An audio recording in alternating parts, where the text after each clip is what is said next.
Good afternoon, I'm Thandi Chindove with 2NURFM Hunter News.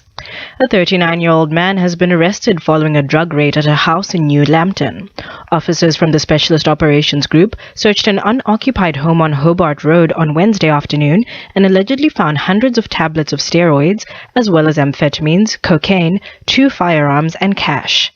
Catherine Baczynski from police headquarters says the man later turned himself in to Waratah Police Station. He has been charged with 6 offences, including supply and possess prohibited drug and not complying with safe storage requirements for pistols. The man appeared at Newcastle Local Court yesterday, where he was granted conditional bail, and he'll reappear at the same court on Wednesday the 3rd of June 2015.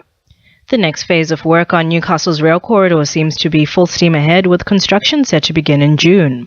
The construction will start with a new transport interchange at Wickham, within bounds of a Supreme Court ruling not to remove the rail tracks. Transport for New South Wales insists despite the court decision, there are no delays to the planned work timetable for the interchange. Salamander Bay residents will no longer have to worry about a certain slippery corner, with work set to begin at Bagnall Beach Road, Keele Street and Sandy Point Road roundabout. The intersection was targeted by Port Stephens Council due to the history of crashes at the site and will involve the reseal of the roundabout with a non-slip surface. Civil Assets Manager John Maritich says the design was specifically chosen to assist motorists in staying safe, particularly during wet conditions. The works that will be included at this roundabout will be to improve or reduce the risk of cars slipping off the side of the road. So that's a reseal of parts of the roundabout. There is the introduction of guardrails around some corners, and there is the reduction of down to 1 lane for the north and southbound traffic around the roundabout. With less than 1 month until applications close, Paterson residents are being urged to apply for the 2015 Community Heritage Grants Program. The grants of up to $15,000 are available to not-for-profit community groups to preserve and manage nationally significant cultural heritage collections for future generations. Since the grants program began in 1994, the federal government has provided more than $5 million to over 1,000 projects. Lake Macquarie City Council is holding its first Emergency Services Expo this Sunday to provide resident information on how to be emergency ready. The expo, held at Swansea Belmont Surf Lifesaving Club, includes displays and demonstrations from local emergency agencies. Manager of Sustainability Alice Howe says there are many emergency representatives attending.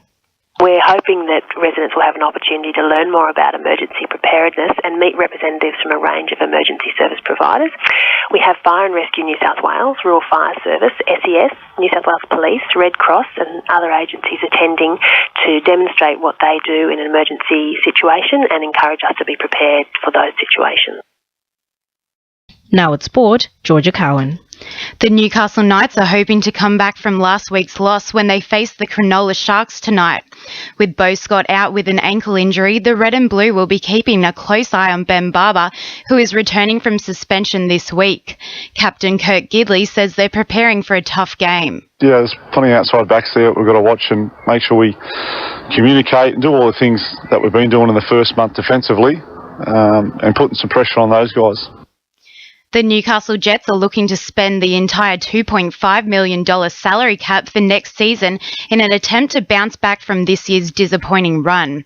After spending this season without a marquee player, the side plan to recruit international and Australian marquees to lift the squad from the bottom of the ladder. They're set to take on Melbourne Victory tonight at Amy Park. And in local rugby league, the Central Newcastle Butcher Boys will face the Maitland Pickers this Sunday in their first clash of the competition. That's sport. I'm Jorja Cowan.